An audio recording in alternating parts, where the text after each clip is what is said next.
నువ్వు ఇలా మతిపోయిన వాళ్ళ కావటం నాకేం బాగలేదు. నీ చెల్లెలికి పెళ్లి చేయాలి, నువ్వు ఉద్యోగం సంపాదించుకోవాలి. నువ్వు నా ప్రాణ స్నేహితుడివి కదా, మా చెల్లెల్ని నువ్వే పెళ్లి చేసుకోవచ్చుగా. పేదరికం వల్ల ఎన్ని కష్టాలు వస్తాయో మీకు దగ్గరగా ఉండి చూస్తున్నవాడిని. అదంటే నాకు మహాభయం. రాబోయే కట్నం ఒక్కటే నా జీవితానికి ఇంకం అనుకుంటున్నాను. నీ చెల్లెలి పెళ్లి పేరుతో నన్ను మరీ పేదవాణ్ణి చేసేయకు.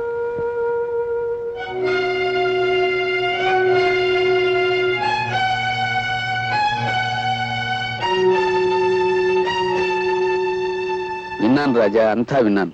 రా మాట్లాడుకుందాం. అమ్మా, నువ్వు కొంచెం బయటికి వెళ్తావా?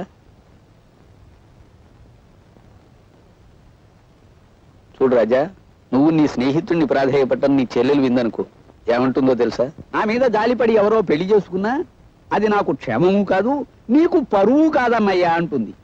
మీ నాన్న సత్యకాలం మనిషి కాబట్టే పాతకాలపు ఆలోచనలతో ఏమీ సాధించకుండానే పోయాడు. కానీ నువ్వు కుర్రాడివి, ఒంట్లో ఓపిగా ఉంది, బుర్రలో బోళ్ళన్ని ఉపాయాలు ఉన్నాయి. ఇలా అడ్డమైన వెధప్యూనుల కాళ్ళు పట్టుకుని నీ చెల్లెల్నిచ్చి పెళ్లి చేయడం కంటే అడ్డదారులు అయినా 4 రాళ్లు సంపాదిస్తే రాజా లాంటి సంబంధాలు రాజాగారి చెల్లెలెక్కడా అని వెతుక్కుంటూ వస్తాయి. ఆలోచించుకో.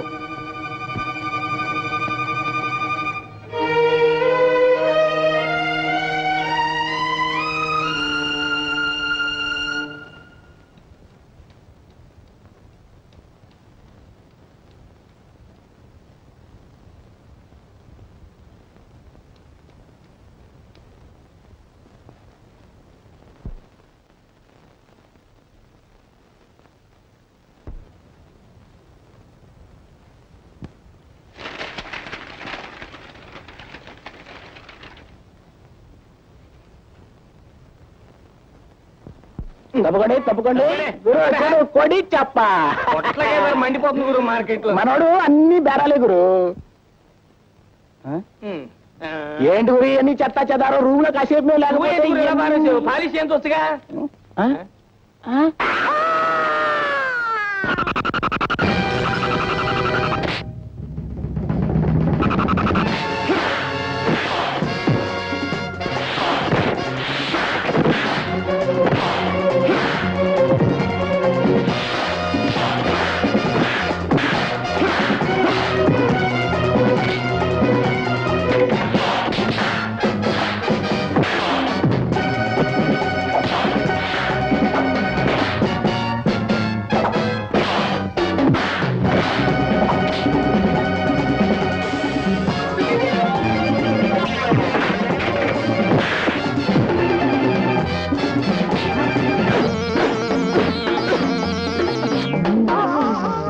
కంపు పళ్ళుదాడ నాళ్ళైందిరా.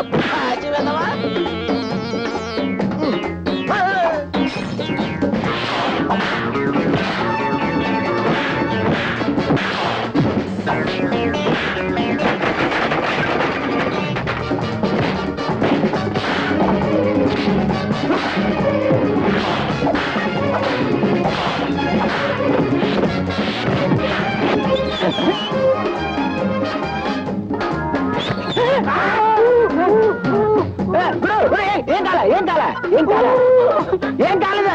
కాలేదా?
ఏమిటి గౌరవించావు?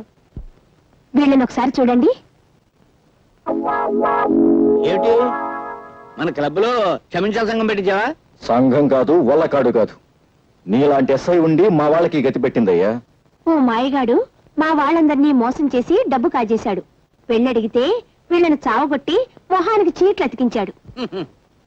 నేను ఊళ్ళో లేననుకుని వీడు ఎవడో విద్యుత్ మీద ఉంటాడు. వీడి సంగతి నేను చూస్తాను. వాడి మీద మీరు యాక్షన్ తీసుకుంటారా లేక వాడిని పైకి లేపేయమంటారా? వద్దొద్దు, నేనుగా మధ్యలో అవసరం రాదు. వాడు ఎక్కడున్నా పట్టుకోగలను కనుక ఆంధ్ర ఫేమస్ అగ్రాముల వేషంలో వెళ్ళి ఆ మాయగారి మక్కలు కొట్టేస్తాను. వీడెవడో దొంగనయ్యాల్లో ఉన్నాడు. రాత్రిపూట మోటార్ సైకిల్ మీద చక్కలు కొడుతున్నాడు. ఇక్కడ ఎందుకు ఆగాడు? వీడిని వాచ్ చేస్తాను. ఈ మారువేషంలో ఉంది ఎస్ఐ లింగంలా ఉందే. క్లబ్ వాళ్ళు డబ్బిచ్చి నా కోసం వెతికిస్తున్నారని విన్నాను. అయితే ఇప్పుడే ఈ లింగం సంగతి చెప్తాను. దొంగ దొంగ బాబు రండి, దొంగ దొంగ దొంగ దొంగ దొంగ దొంగ.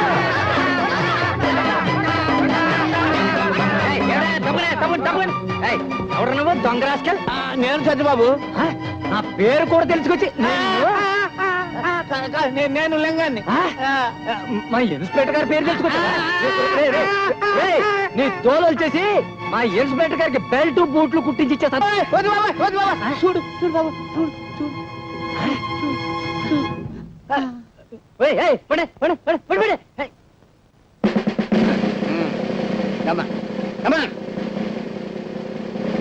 నేను ఇక్కడ తను ఎవరికి చెప్పద్దు.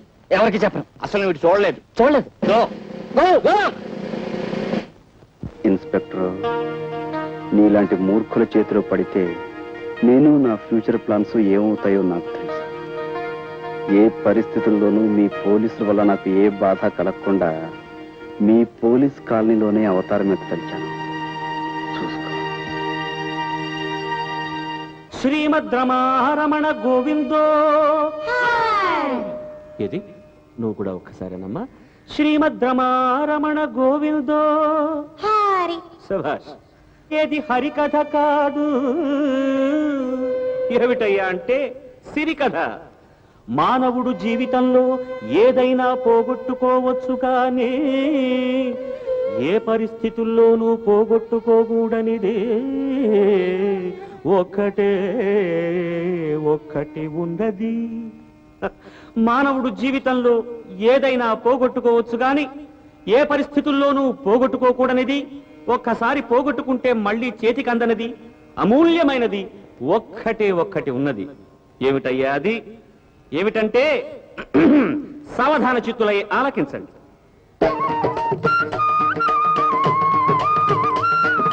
అమరావతి పట్టణమేలుచుండే అమరేషుడను రేడు. అమరావతి పట్టణమేలుచుండే అమరేషుడను రేడు. అతను ఎలాంటి వాడయ్యా? భూపాలుడు, అనుపమ సద్గుణశీలుడు. భూపాలుడు ఆశ్రిత సజ్జనలోలుడు, అపర కుబేరుడు, అభినవ కర్ణుడు. భూపాలుడు అతని యశము దశ దిశలు పాకగా దేవతల దిగని దిగ్గురు మనగా.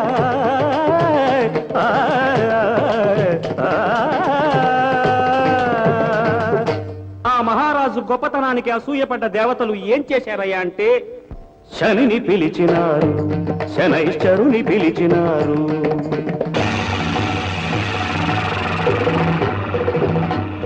శనిని పిలిచినారు, శనైశ్చరుని పిలిచినారు. ఆ మనుజేషుని మహిమను కనుగొని రమ్మని, వేరే పొమ్మని ధరణి కంపినారు, శనిని ధరణి కంపినారు.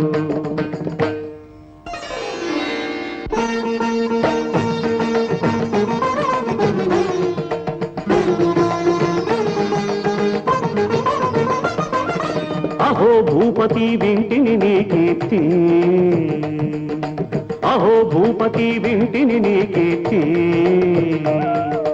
అవనీసురుడను అభ్యాగతుడను భవతి భిక్షాం దేహి, భవతి భిక్షాం దేహి.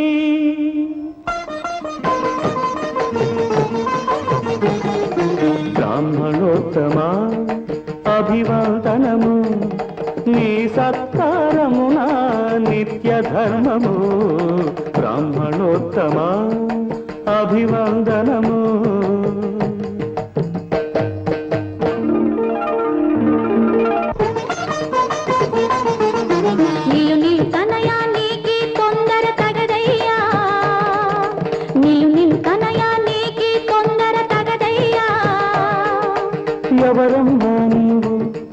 నన్నెందులకిటులా పెదవు ధాన్యలక్ష్మిని నేను ధారపోయకు నన్ను ధాన్యలక్ష్మిని నేను ధారపోయకు నన్ను ఆ కపట బ్రాహ్మణుడు కుటిల శనేశ్వరుడు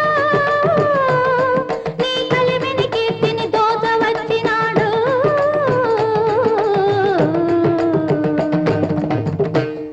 శని అయినను హరి అయినను ముని అయినను దేహి అనుచు ముంగిట నిలువ వెనుకాడి ఆడి తప్పుట ఇనకులమున లేదు లేదు ఎరుగవే తల్లి ఎరుగవే తల్లి అదే నీ నిర్ణయమైన కుదరదు నీ ఇంట నేను కొలువుండుటయున్ ఇది నీ విధి అనుకొందున్ పృథివీశా పోవుతుంటి ప్రీతుండగుమా పృథివీశ పోగుచుంటి ప్రీతుండగుమా పృథివీశ పోగుచుంటి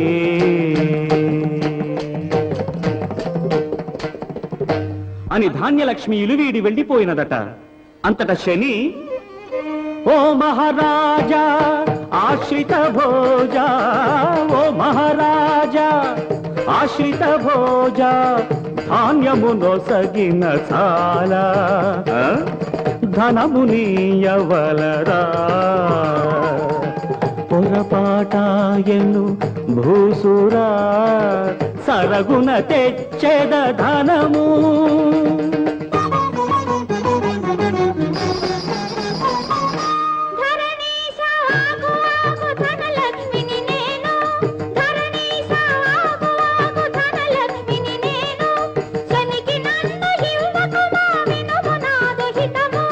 మాట తప్పలేను నీ మాటను వినలేను, మాట తప్పలేను నీ మాటను వినలేను, విడలేను దాన గుణము వినుము నాదు శపథము అనగానే ధనలక్ష్మి కూడా ధాన్యలక్ష్మి దారినే వెళ్ళిపోయినదట. శని అడిగింది అడగకుండా ఇంకా అడుగుతున్నాడట. మహారాజు అడిగింది అడిగినట్టే ఇచ్చాడట. ఆ విధంగా అష్టలక్ష్ముల్లో 7 లక్ష్ములు వెళ్ళిపోయారట. తదనంతరమున రాజా, ఇచ్చినంతనే గొప్పనుకోకు, ఇచ్చి ఏమి ఫలము, నీవు ఇచ్చి ఏమి ఫలము, ఇన్ని సిరులతో ఒంటరిగానే ఎటుల వెళ్ళగలను, రాజభటులను వెంట పంపమందురా, భటులు వచ్చినంత నాకు రాదు ధైర్యము, ధీరుడవు నీవే నా వెంట నడుగుము. చిత్తం త్రుటిలో వచ్చేదండి.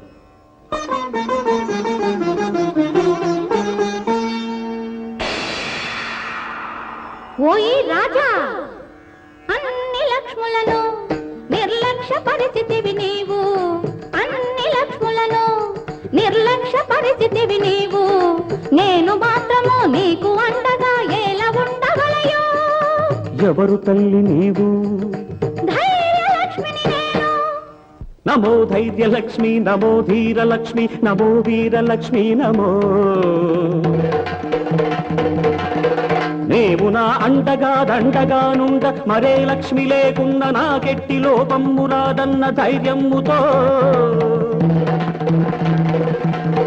సప్తలక్ష్మి వియోగము సైతము నిర్లక్ష్యము చేసి, రాజ్యము గీజ్యము పోయినంగాని నిన్ను నేను పోనిద్దునా, పేదరికమైన భరింపగలగాని పిరికినై జీవింతునా, కాన నా ఇంట నిలకడై నీవుండగా, గీటు గీచి తినిది నీవు దాటరాదు, సూర్య చంద్రులపై ఆన సుక్కలాన, నీ పదమ్ముల ఆన నా నిత్య సత్యవ్రతముపై ఆన, సకల దేవతలయానా